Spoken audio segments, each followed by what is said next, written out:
Maranatha. Maranatha.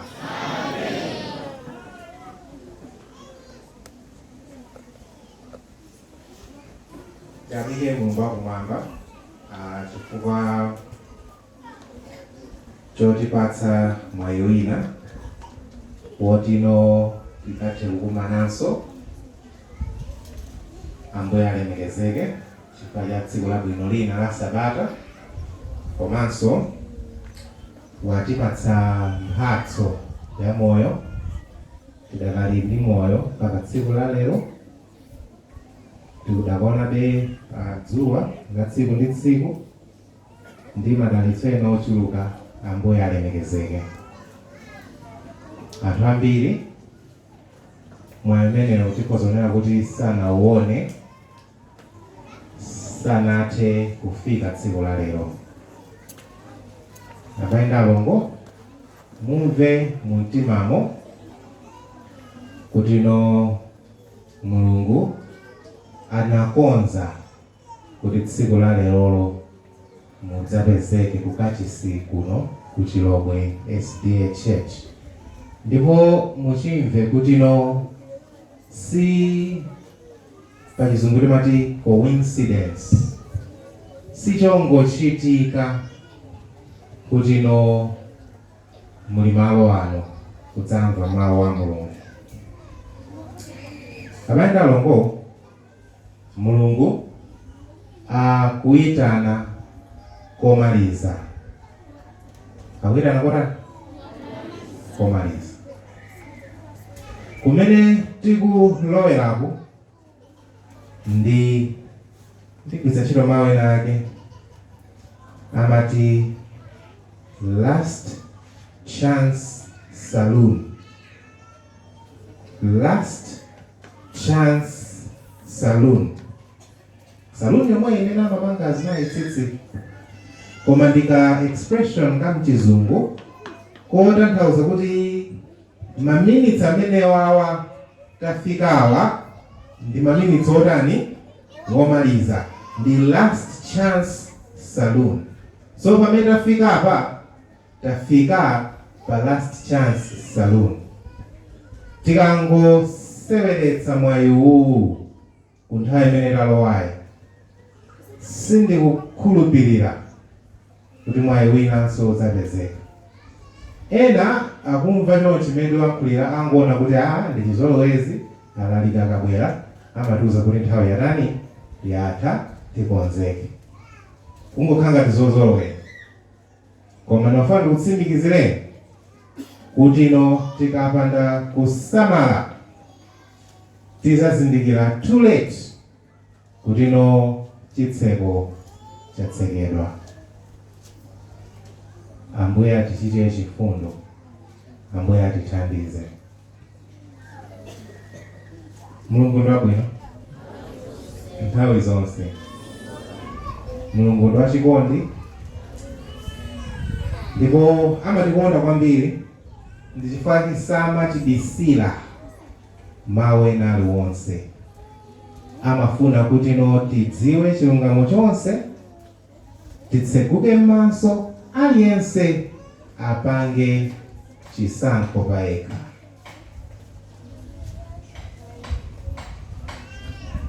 Tigawana mawu,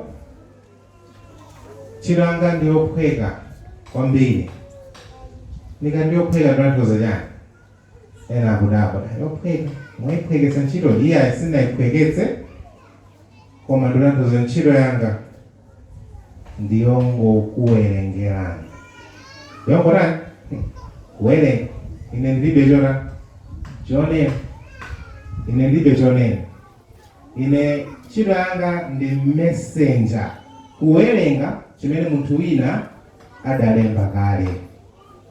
Kama ndi pamene ine ndongonyamula envelope nkukupatsani kuti akuti ndikupatsireni envelope iyi muli zako tinkatimo, uthengawo si wa ine. Katumvana kani? Uthengawo si wanga. Ine ndongokupatsirani envelope kuti muone zimene mwini wake adalemba, zimene afuna atilankhule zimene afuna akulankhuleni nthawi ino yakumamawa. Titseke maso kuti ino tipemphere.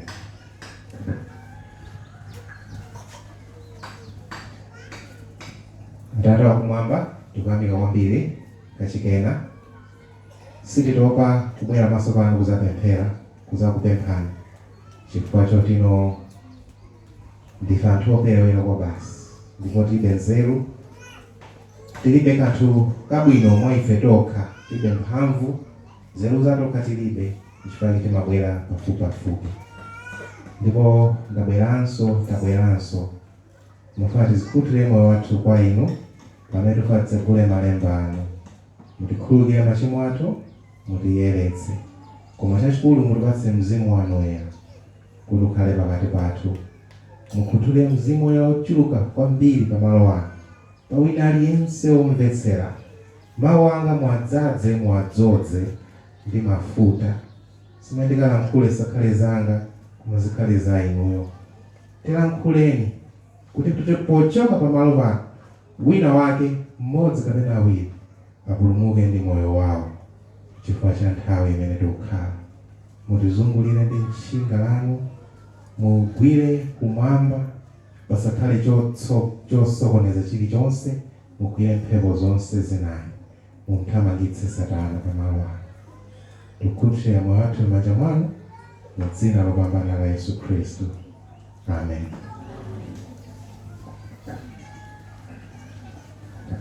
Sindikudziwa kuti ino ndinene motere.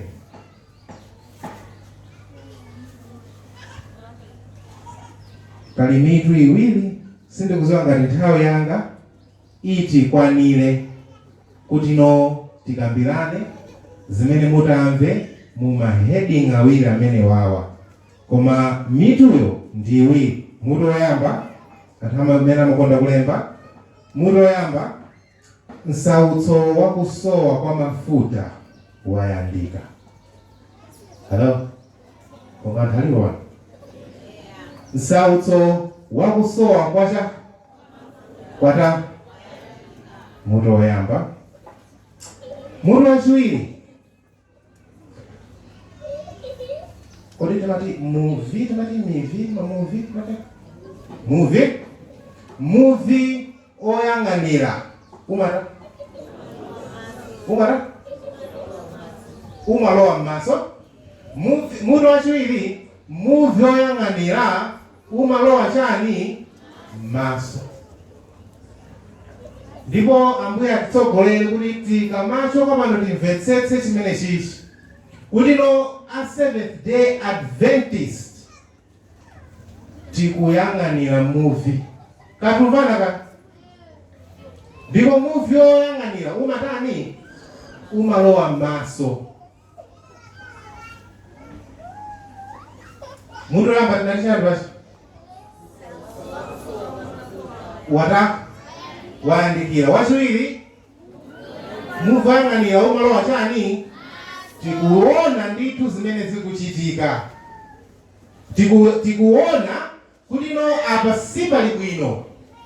Koma we think tikuganiza kuti we can pekani mundu ulola kuti ndiuze chizungu pamene baba kuti zimveke bwino. We think we can wish the end of the world away. Hello?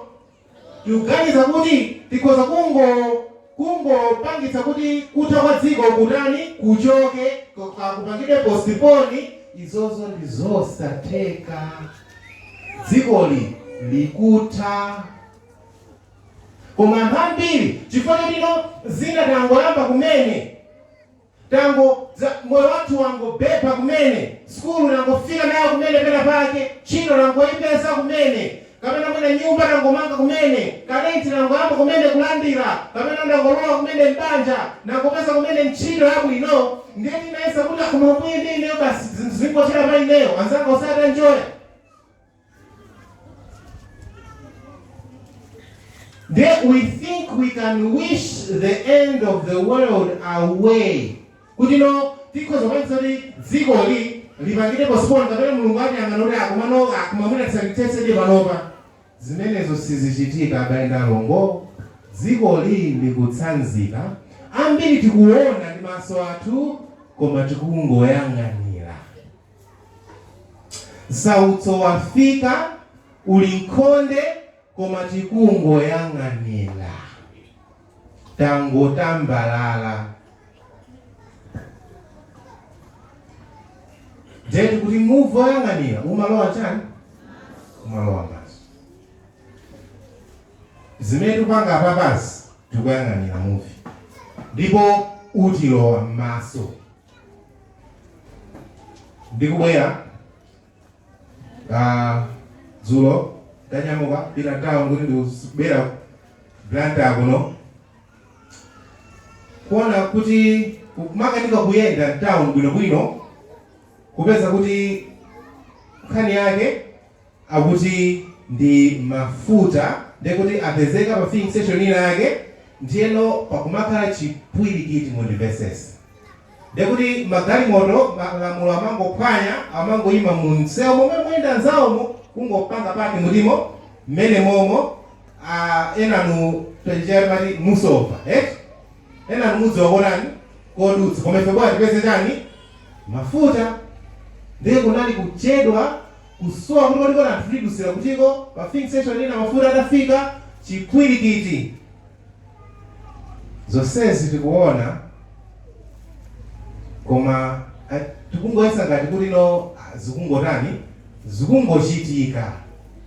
Zitha zibwera kuti back to normal. Nambako back to normal. Pamene mkulu wina Klaus Schwab wamkulu wa World Economic Forum ananenetsa m'buku lake la COVID-19 the Great Reset.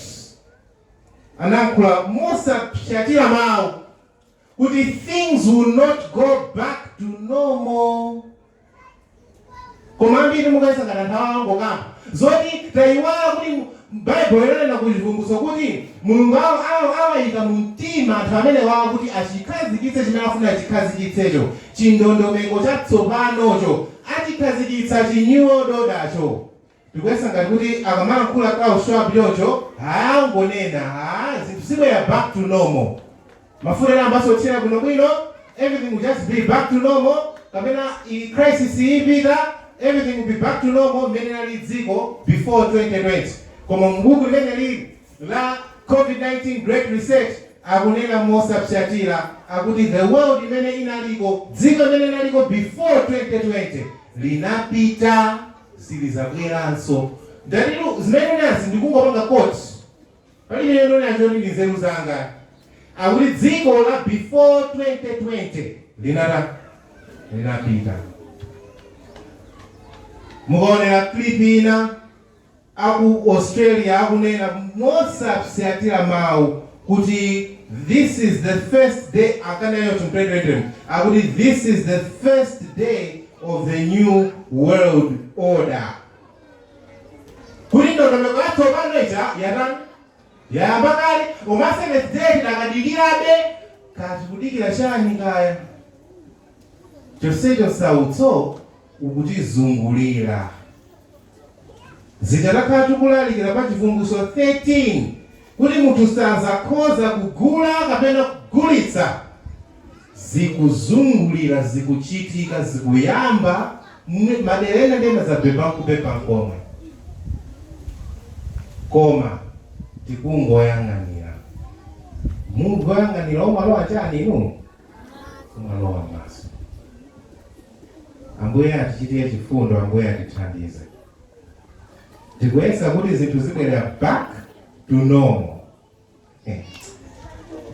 Mayi wina adanena ngati kandemanga kuti zimene zachitika ku Sri Lanka izi. Dziko la Sri Lanka tosiradziwe? Tidaona zimene zachitika? Ena sakudziwa? Zimene zachitika ku Sri Lanka izi. Dziko la Sri Lanka, boma la Sri Lanka linagwa. One of the problems zimene inayo ndi kusowa kwa mafuta. Koma anthu alipo pano? Mulipo? Kunayi kusowa kwa chani? Kwa mafuta. Now solution inabwera anthu anapatsa ma digital ma card enaga QR code otino adzigulira mafuta ndipo khangati amampanga ngati sakulakwitsa lesa amampatsa ka amount kuti no agoyendera pa wiki. Anthu anazalira ni manja angati awiri chifukwa zinaoneka ngati ndi solution kuti amafuta amasowa ndi mwina solution idi ikhala yomwe kuti no munthu wase makhadi alesa azigulira kakhadi kamene kaka. Koma chosadziwa kunena kuti anthu awawa amapanga create a crisis. Amapanga crisis kena kama apatsa anthu chani chimene amafuna chimene kuti chonatakali ndi chani cho kadilo. Ine kona kana tsana bwera anthu alipo alipo mulipo amafuna zimene zozo kuti no Chivumbulutso 13 verse 16 ngati 17 ikwaniritsidwe pang'ono. Anthu asathe kugula kapena kutani kugulitsa pokhapokha akhale nacho chilembo kapena cha dzina kapena cha nambala ya dzina. Zonsezi system ndi nkhani yake ndikufuna kukhazikitsa zimene zizi, koma kufunika Mulungu atichotse chimene chili m'maso mwathu chifukwa sitikuona ayi. Sitikulumikiza. Kumbukirani ku Daniel, kubuka Daniel anachira kuita na Daniel kuti adzafotokoze kuti kodi chalembera pakhoma panchani Mulungu amanembera mauti mene tekeo ufa sine. Panafunika munthu wina akachita kubwera paderadera kudzafotokoza kuti mawu anu akutanthauza kuti mfumu wanu watani apa wayezedwa. Zimafunika wina wake afotokozera anthu koma inu fear crisis mungayesa ngati mafuta asowa. Crisis kubwera. A crisis is coming and ilinkonde panopa. Akufuna anthu asathe kugula kapena kugulitsa pokhapokha atapanga meet ma conditions ena. Kana yake ndimeneyo koma mlonda ali church. Hello. Mlonda njani? Sakuwa. Yoeli 2 verse 1 atsogolewe ngama verse acha simzulale kuti. Yoeli 2 verse 1. Yoeli chapter 2 verse 1. Oye ngama verse acha sinzoli ayini microphone yawo kuda tizipanga mwachangu changu tawo yatusiku tilola. Yoeli chapter 2 yes verse 1. Ziko. Mawatsogola kuti chilango chopsa cha Mulungu. Muombe lipenga mziyoni. Eya.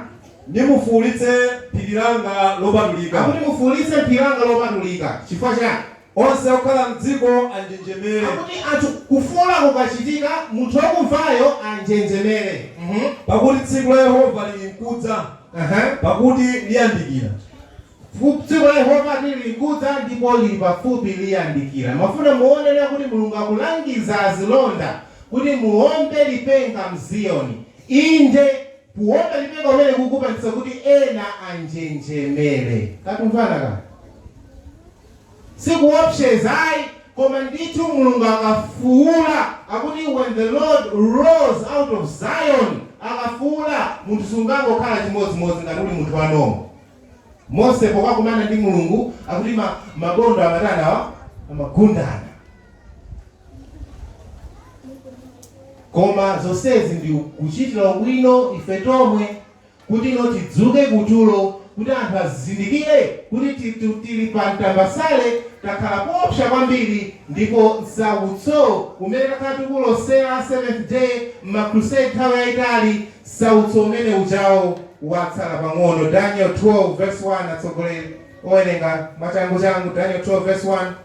Daniel chapter 12 verse 1. Msautso abali nalongo uli nkhonde watsala pang'ono akuti zungulira ife tungayesa ngati zungochitika zinthuzi koma ayi sidero sichoncho sizikungochitika si mistake kuti no mafuta akuvuta si mistake.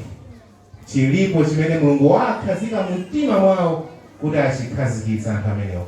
Daniel 12 verse 1. Verse 1. Yes. Ndipo nthawi yomweyi adzauka Mikaeli kalonga wamkulu wakutumikira ana anthu a mtundu wako. Ziko. Tieni. Ndipo padzakhala nthawi ya masautso. Akuti ndipo padzakhala nthawi ya masautso. sinakhala yotere kuyambira mtundu wa anthu kufikira nthawi yomwe ija. Akuti Msautso umene kubwera sudakhale motere kuyambira chiyambi mpaka naliti kufikira nthawi imeneyi. Akuti sunakhalepo Msautso wotero. Koma ife makonzekedwe athu ngati Msautso kamene kabwera konka Msautso kota kakang'ono. Ngati ndi Msautso kakang'ono. Ambuye atichitire chifundo. Abale alongo, crisis, Msautso watsala pang'ono. Msautso watsala pang'ono. Yoweri 3 verse 14. Abale alongo, Msautso watsala pang'ono, muvi oyang'anira umalowa chani tikuyang'anira. Tikuchita kuona kuti Msautso ndi uwu wafika, koma tidakayang'anirabe. Ambuye atithandize. Ambuye atithandize. Yoweri 3 verse 14. Verse 14. Yes. Awu nyinji mchigwa chotsiriza mlandu. Oho. Pakuti ilayandikira tsiku la Yehova mchigwa chotsiriza mlandu. Akuti muchigwa chotsiriza mlandu, koma muchizungumo akuti mu valley of decision. Muchigwa cha chisankho, chikozere right? Mwachidule. Anthu ambiri nzire panopatafika muthawi imene notili muchigwa choti anthu apange chisankho chomaliza. In the valley of decision. Musankha chani? Mukondabe za pa dziko lapansi tizikondetsetsa kapena tisankha kuti no timtsatire Mulungu motheratu. Sinthawi yogonanso tulo ambiri akuti ali mchigwa cha chisankho. Tikuyenda tipange chisankho chokhonza chifukwa abale alongo sindikusondenga manje. Msautso umene sudaonekeko chambire cha dziko watsala pang'ono.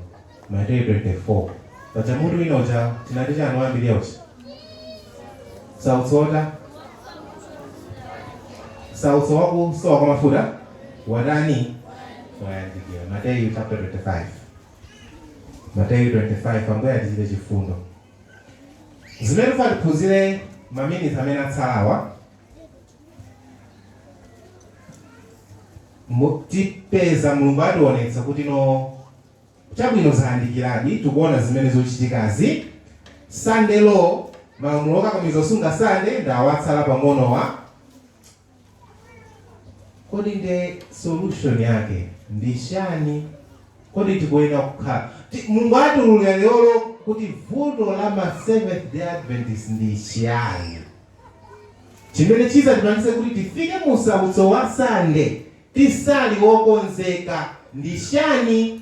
Lero Mulungu ati Mateyu 25 verse 1. Mateyu 25 verse 1. Verse 1. Pomwepo ufumu wa kumwamba udzafanizidwa ndi anamwali 10. Yes. Amene anatenga nyali zawo. Natuluka kukakomana ndi mkwati. So akukamba za fanizo la anamwali. Fanizo ili mafanizo kuza ni mwachidule limayimirira anthu a Mulungu. Limayimirira mpingo wa ndani wa Mulungu. Ziko mwakambi verse 2. Verse 2. Ndipo asanwayo anali opusa. Ena anali opusa. Yasanu anali ochenjera. Ena anali ochenjera. Verse 3. Pakuti opusawo, yes, mmene anatenga nyali zawo, sanadzitengeranso mafuta. Mulungu akutiuza kuti no chimene chidapangitsa munthu kuti akhale namwali wopusa. Anapita ku Msautso. Tiona kuti unali Msautso. Anapita ku Msautso koma sanatenge cha mafuta. Kumapita ndingati kulowa ku territory ku mzinda wa adani koma osanyamula cha zida zilizonse. Kuchenjera kupusa. Pusa. Verse 4. Verse 4. Verse 4. Verse 4. Koma anzeru anatenga mafuta msupa zawo. Anzeru ananyamula mafuta pamodzi ndi nyali zawo. Siko mwakwambiri. Anzeru ananyamula mafuta. So anzeru chimene chidapatsa kaya anzeru mu nthawi ya Msautso nchoti analowa ku Msautso koma atatenga china chake, atatenga mafuta. Koma ndi mafuta ndi kutsimikizana banda longo anthu ambiri akupita ku Msautso koma mafuta alibe. So mafutawo akapita kuti adula kalimene chinapa dziko lapansi kuti mina adula ndalama zosowa. Mafutawo ndaulere koma ambiri tikunyala nyaza. Hello? Tukutani? Tunyala nyaza. Asoka mkono wanu ulipopo, mkono wanu ulipomwepo. Tatieni ku Yeremia 48. Anthu ambiri tikunyala nyaza. Yeremia chapter 48. Mkono wanu ukhalepo pata. Yeremia chapter 48. Kwati belako nso swanizolana mwali. Tukubwera kumwepo. Verse 11. Yeremia 48 verse 11. Ambiri tikunyala nyaza danyakale kuti tikungwayang'anira movie. Yeremia 48 verse 11. Verse 11. Yes.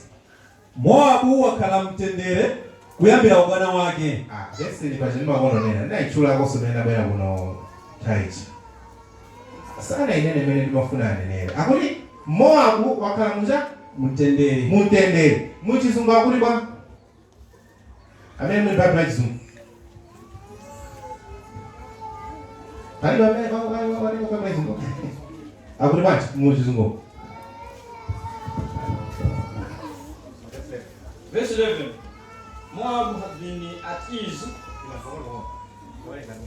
Moab has been at ease. Okay.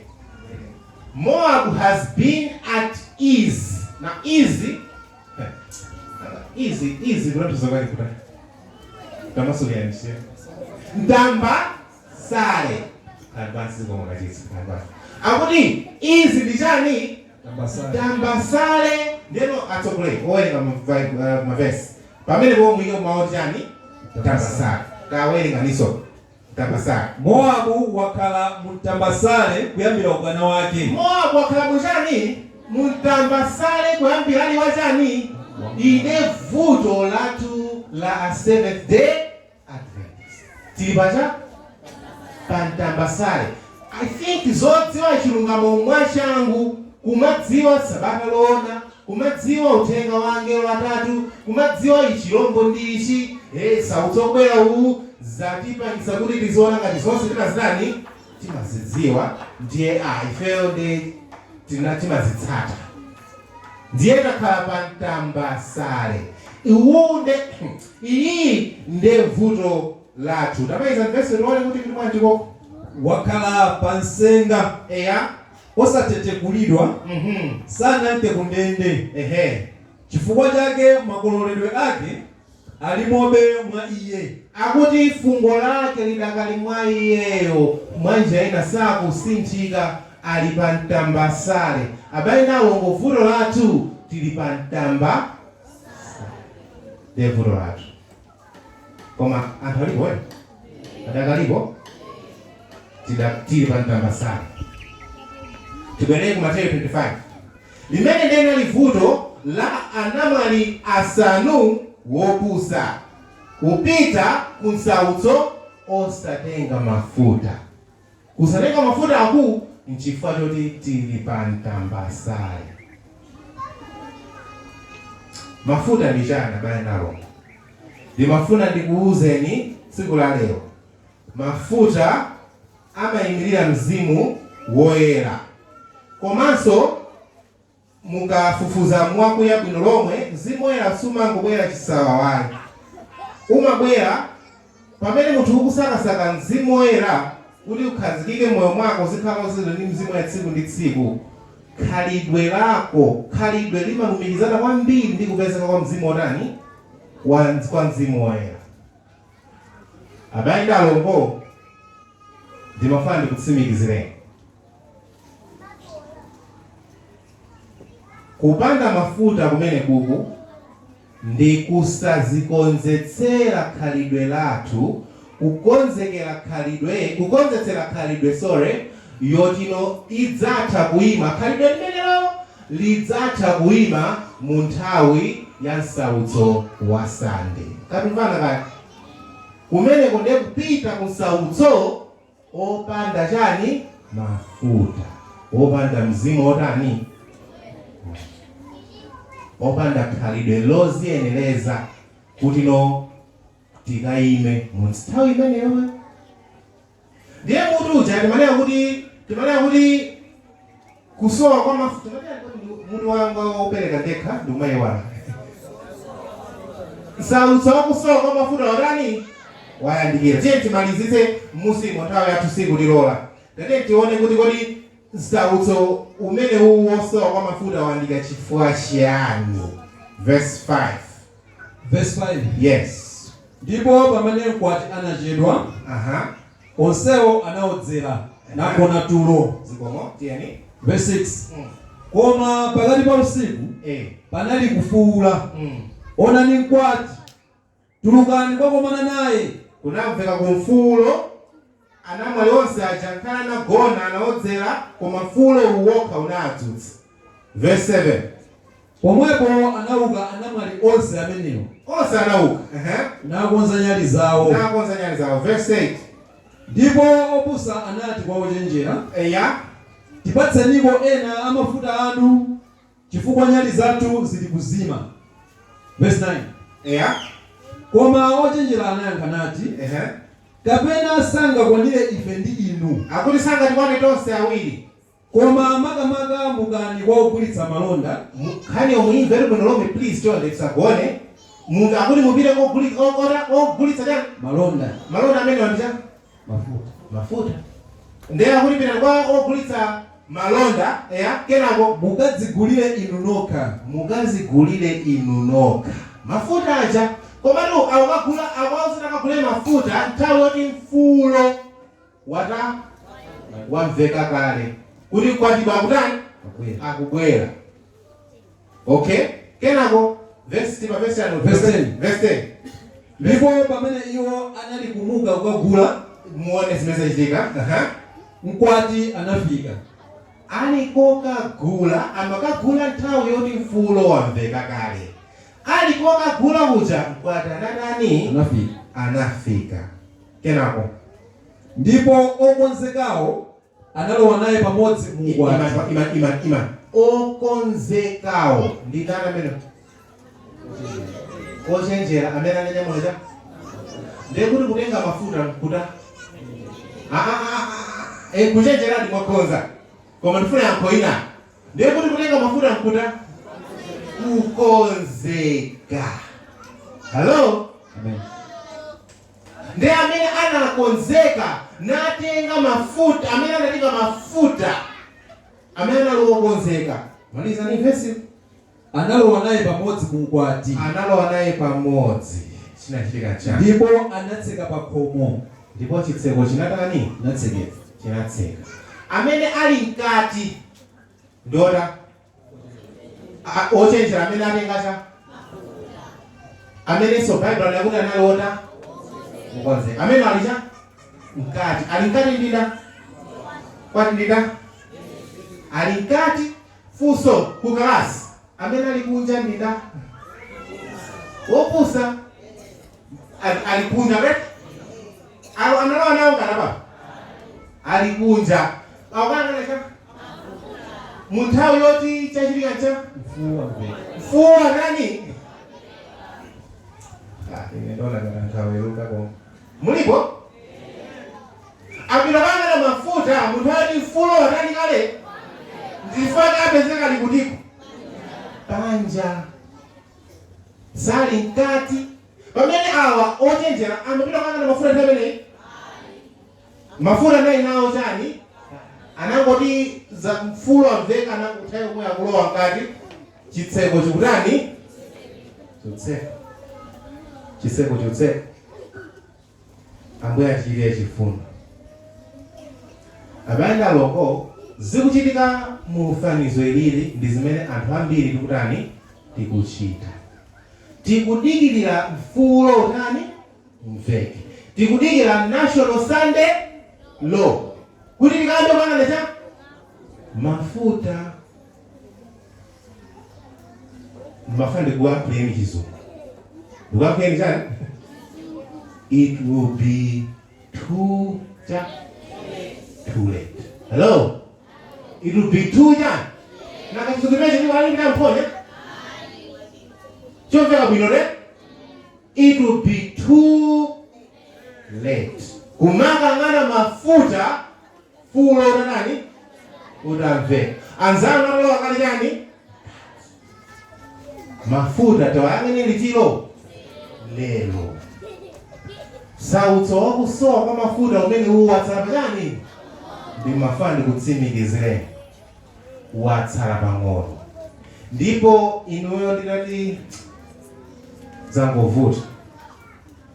Ndinati ndikuwerengereni ma commentary ya Mrs. White pankani imene izi mukhoza kukwetsa misonzi. Akuti anthu azakwera maboti ndi maboti. Kukwera boti tu. Kukayang'ana kumene angamve uthenga wa present truth. Koma talipo pano. Azakwera maboti ndi maboti.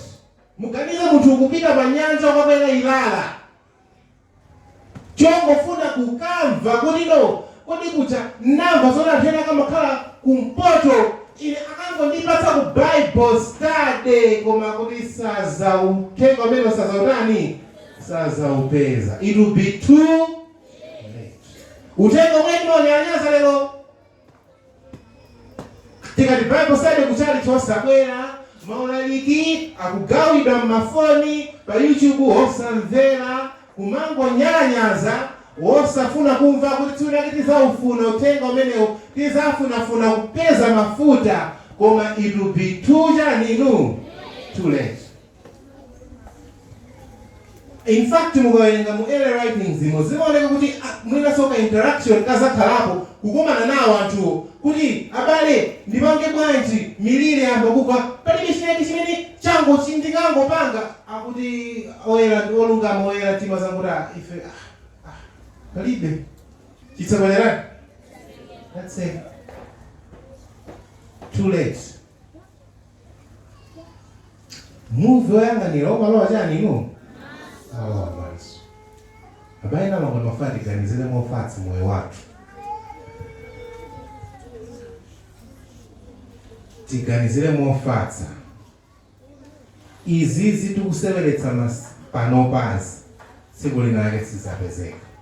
Miya tukuseveletsa panopazi. Siguli nage sizapezeka. Ndipo tizazindikira kuti it is too late. Chizakhajo option. Tineba Mathayo 25 timalize nthawi yathu ya kwa nano tsala 5 minutes yoka. Koma titseke timalizitse. Verse 11 akuti mwanji. Verse 11. Koma pambuyo pake anadzanso anamwali enawo. Nati mbuye mutitsegulire ife. Amene akumuwuza mawu oti mbuye titsegulire munthu amene ndina yakamogeza ndina iya awena anga nakhonza koma ndifuseso mwe bwino pena mukati mphunzitsana fuse bwino ndikuti amene akumutcha kuti mbuye mutitsegulire amene ndina ndi Yesu. Inu but Yesu anati nani feo mu serewani di batanda basi. Anati feo amatikonda Yesu wambiri anati nani anati feo kuchoka mwamba usia zose zija kuzati nani kuzati feo ndipo chikondi chake mutoleza mtima kwambiri sinaone koso Yesu Kristo ngamena kuuzidwa kuti apambuye mutitsegulire. Imweyo chana tifera amana ketsa mwazi wake pantanda chifukwa cha inu ndine pano akuuzidwa kuti ambuye mutitsegulire. Mene mukumudziwira Yesu inoyo. Chifundo chimene chili ndi Yesu chicha. Kutsika kumwamba kuzatifera. Kuketsa mwazi. Kukhululukira mzimayi wachigololo. Kukhululukira anthu ambiri machimo. Ajana mumama mumenya patana bajamu Yesu anangoti amene wakhululukira nsaku zoyenera kutani akuchita. Munthu oleza mtima wachifundo kwambiri. Ndafuna ndifunse nawo funso class. Atsegula. Hello? Atsegula hapa. Kodi kuleza mtima kuchifundo chechapita kuti? Hello? Chapita kuti? Anduvana ka? Mmozi ndaza Mulungu tima mnamizira? Tima mwana kati Mulungu azimene zosanga nani? Sanga pa. Fone muntu wabwino kwa mpira nokhakuno zabwino tsiku ndi tsiku dzuwa kunoda kufika na mvula kanga yambakale kugwa madalitsa umere pa anthu ochimwa. Ndeni mangona ngati izi zokha Mulungu sanga nani? Inu kutumiza madzi okupha anthu 7 billion. Inu Mulungu angapange zimene zimaoneka kuti Mulungu zimene sanga nani? Sanga pange. Koma ndafunsa kalasi. Inu muona chitseko chimene chitsegulidwa. Chifundo chonsechi chachindi Mulungu.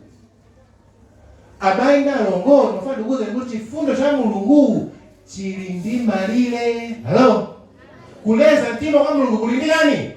Kuli ndi malire. So apapa chimene chachitika pa verse 11 pa malire akuleza mtima kwa Mulungu, malire amene watani apa afika. Hello? Ndiye Mulungu athamamwesa ngati Mulungu sangapange zizi lingati za nthawi ya chani ya Nowa. Apa ndinofuna ndikutsimikizireni. Verse 12. Kanga ni muntu wankhanza muone mene atankhile pale kwa verse 12. Verse 12. Koma iye anayankha nati, Indetu ndinena kwa inu. Inde ndinena kwa inu. Sindikudziwani. Sindikuda nini? Ndona kati ino we got amene mabwe church tani kaniko amene mabwe church tani kaniko no motsinzo okay zimwambie tsitsa wigina mulibambi tsitsa wigina okay tsitsa atawudabo na tsogolende wiki ndi wiki kumabwera kucha amene apereka chachikumi tayendika chachikumi mwono nokha kabisa apereka chachikumi mwaone okay amapereka chachikumi mwayimika kono chobereka mmapereka paklasi makhala nyimbo za anthu oyimba nyimbo za Mulungu mmamvera. Koma zonsezo Mulungu zakuza kuti ine sindimakuda sindimakudziwa. Sizakazi mpese zona. Abayi ndalongo malito organize mwa watu mwaja ni mwa serious. Mukudziwa kuti ni manena ni mapanga shares omwezi naye kumangochi wigata pa devotion ya mamawa ndi mauza anthu. Kuti mukudziwa kunena kuti no pepani tu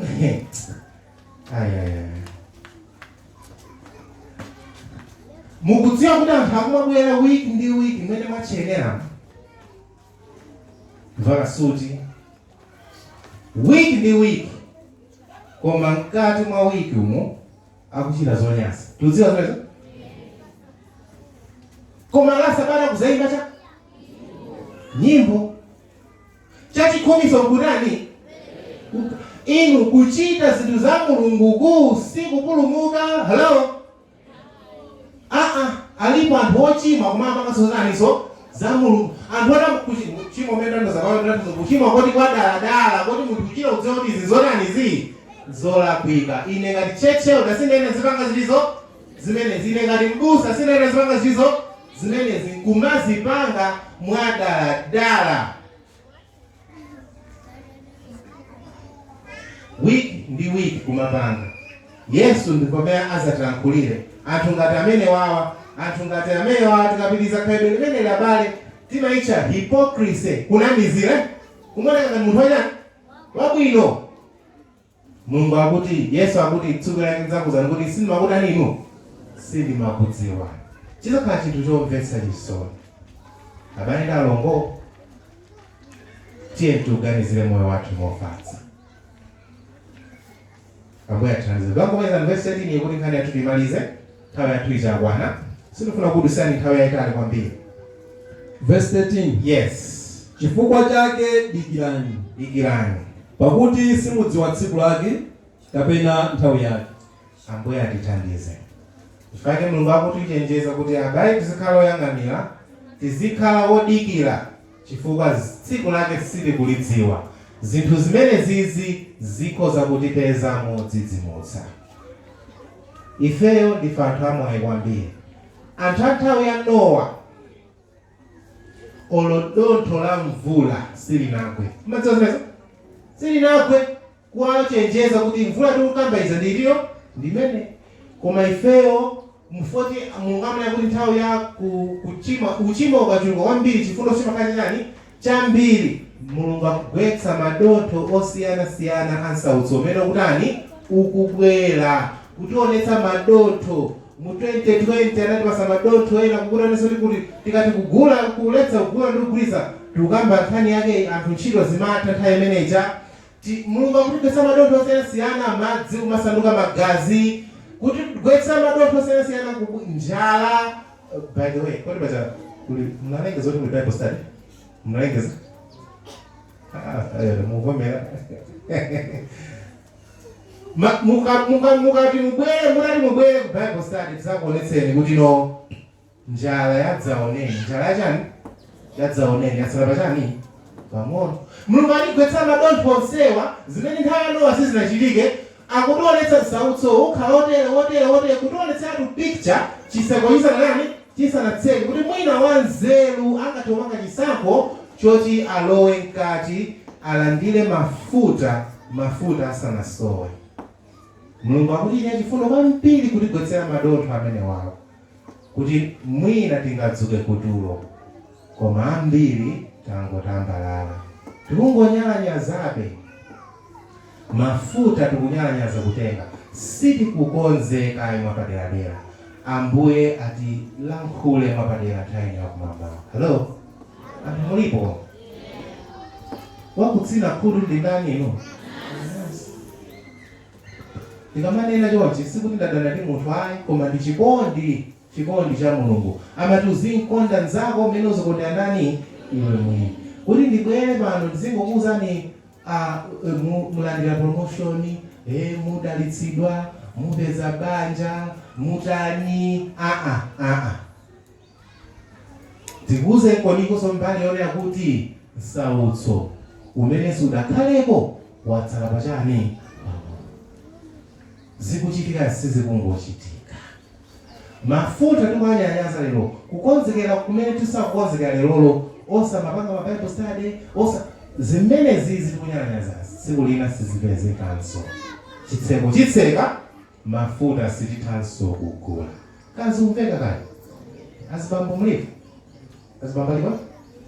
Ndukamba za azibambo, ndukazi nayo uvomeraso. Azibambo mulipo? Mulipo? Tikukonzeka mwapadera.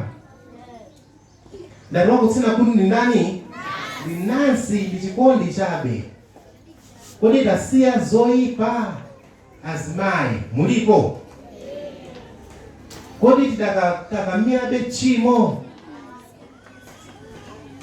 Achinyamata ndi amene akutimvetsa chisoninso kwambiri. Kutauni kusite ngati kunoko kwa achinyamata ndi kwa mayesero.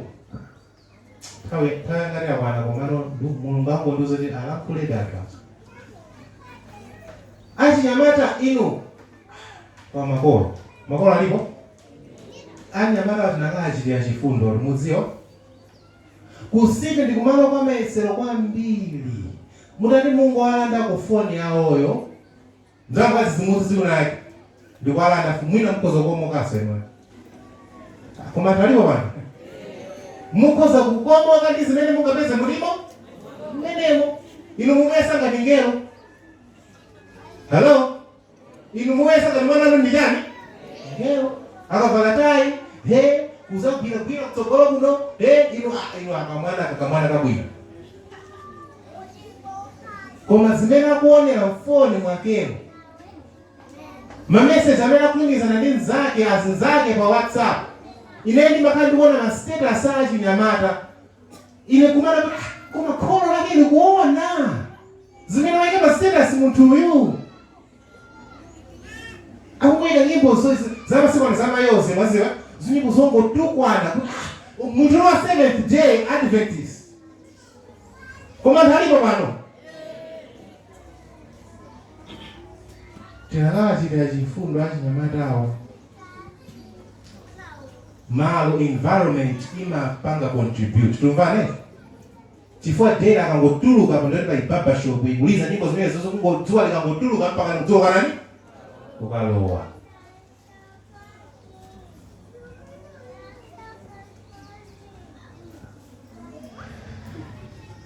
nyimbo ichana imba zinayi itabwera moja chorus ija tikoza kakuimba kati ngaikumbukira kale iwe wangu tache kwanza imbe chorus kaya tikoza imba tikumbukira wakio sinzo kio kasana kwera sana tsika iwe wangu tamara iwe wangu tamara sufuna kutsata Yesu koma wangu tamara iwe wangu tamara iwe wangu tamara sufuna kutsata Yesu koma wangu tamara imirire iwe wangu tamara iwe wangu tamara sufuna kutsata Yesu koma wangu tamara zikundikilitsatu chisoni tangotambalala koma ndimafuna kuti ino Ambuye atithandize kuti tidzuke kutulo ulaliki samangokhala chizolowezi jati makamvera ulaliki timabwera kwa bwanji tipange chisankho tsiku la lero kuti tikonzenso moyo wathu nzambiri zimene nakatha kukamba zimene nakatha kuti tilangizane koma nthawi yanga sikundilola kamulungu kena kamene tinako ndika screen kacha tasunga kunyumba kacha kamene kachaso ndikamulunguso ena ujiang'alota haya screen yokamsaikambe komano zolowa mkati mwa mutu mwathu zingokhala zosakhala bwino mubongo mwathu sungakhale simwachani mwabwino moyo wathu wauzimu sungakhale simwachani sungakhale simwabwino banji pamene pachapo mutapeza maulaliki azinali osiyana-siyana ndambiri muzionera zimenezozo sindikuti mukataye screen koma musinthanitse chimene chimaoneka palipo zapadziko lapansi zizitani tizichotse nthawi ili yakwana tupanga masewera nthawi yakwana yoka iwe wangu tambalala iwe wangu tambalala sufuna kutsata Yesu yokoma wangu tambalala amene akuti ndifuna Mulungu andithandize tingoyimika mkono amene akuti Mulungu andithandize ndifuna ndikonzeke ndipeze mafuta nthawi isanathe mafuta asanasowe angoyimika mkono amene afuna athandizidwe titseke maso tipemphere. Atate akumwamba muona mikono imene imikidwa Ambuye mwathandize anthu anu mutithandize anthu anu kuti no tikathe kupeza mafuta tikonzekere Msautso umene wafika kale umene ulikonde tisanyalanyaze Ambuye mutipatse mzimu wanu woyera ndipo muthandize kuganizira mofatsa machimo ndi zoyipa ndi zina zimene uchilokanyira mwadaladala zoti liyonzoti zinthu zoyipa. Ambuye muthandize kuzigonjetsa chichophweko kugonjetsa tchimo kwa mutithandize kuti tchimo tiligonjetse mu dzina la Yesu Khristu tapemphera. Amen.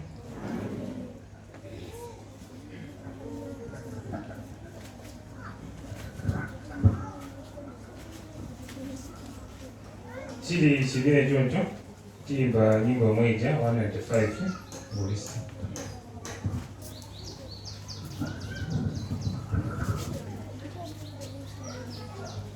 Tifuna mzimu wanuyo yewe na walakalelo na wateteza mtimamo na walimbisa msopyamo mzimuyo alikutikwa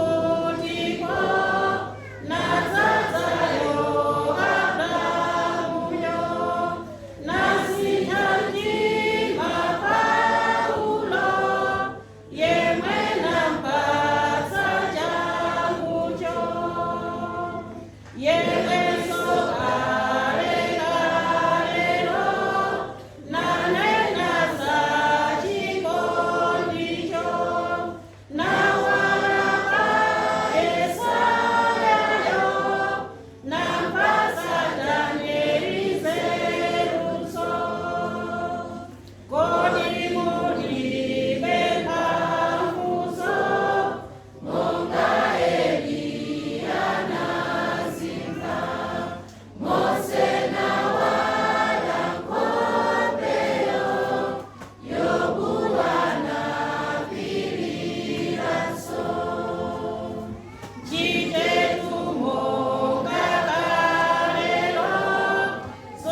Tipemphere. Oyera ndinu twamwamba. Tikuyamba tinakupemphani kuti mutsogolere. Taona mzimu wanu ukukhala nafe. Pamene tinali pano pamene matiyankhula, matikumbutsa komanso matidzudzula. Mnali naye mtumiki wanu moti otiyankhula. Atate tikupempha kuti zomwe tamva pano tikatizigwiritse ntchito. Tisangozitenga mwachizolowezi kuti timamva uthenga. Koma monga amene matiyankhula tsiku la lero, kuyambira tsopano tikathe kukonzekera, tikathe kuyang'anayang'ana mafuta.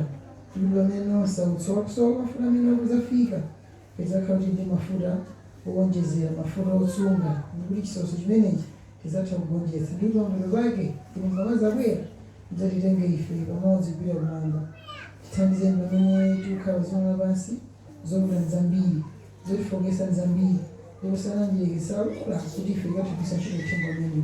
Tithandizeni mukhale nafe mtsogoleri. Ndiye Khristu amapaizi. Amen.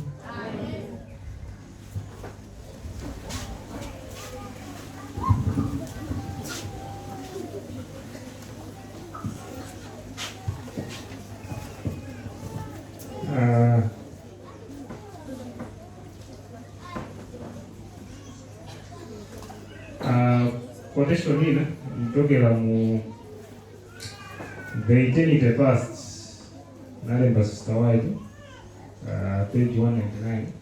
Maso quotation yomwe mu Bibles and Covenants and Prophets page 290. Akuti the path where God leads through may go through the sea or the desert, but it's a safe place. Kakutanza kuti Mulungu akhoza kulolera tiguse njira zamatakazo zokula kwambiri zimene zipatsogolo pathu, koma kwakhulupirira amene ali mafuta it's a safe path. Ndikuita nani ku Bible study mazuwa ano, sindayime pano kukakamizani amene tili mapulani nazo kuzikhoso ikanipira, you are free to go. fa Mulungu wamala Mulungu silikakamiza koma waiwo amene akufuna tikhale nawo mazulano tizionere tokha kuti where we stand, the world where it stands, komanso pange ma decision masanga mapiki kuti ntchito ya Mulungu iyende. Tiye tibwerere tizakhale limodzi tizamvesere Bible study mazulu koma amene sitikufuna you are free to go. Amen.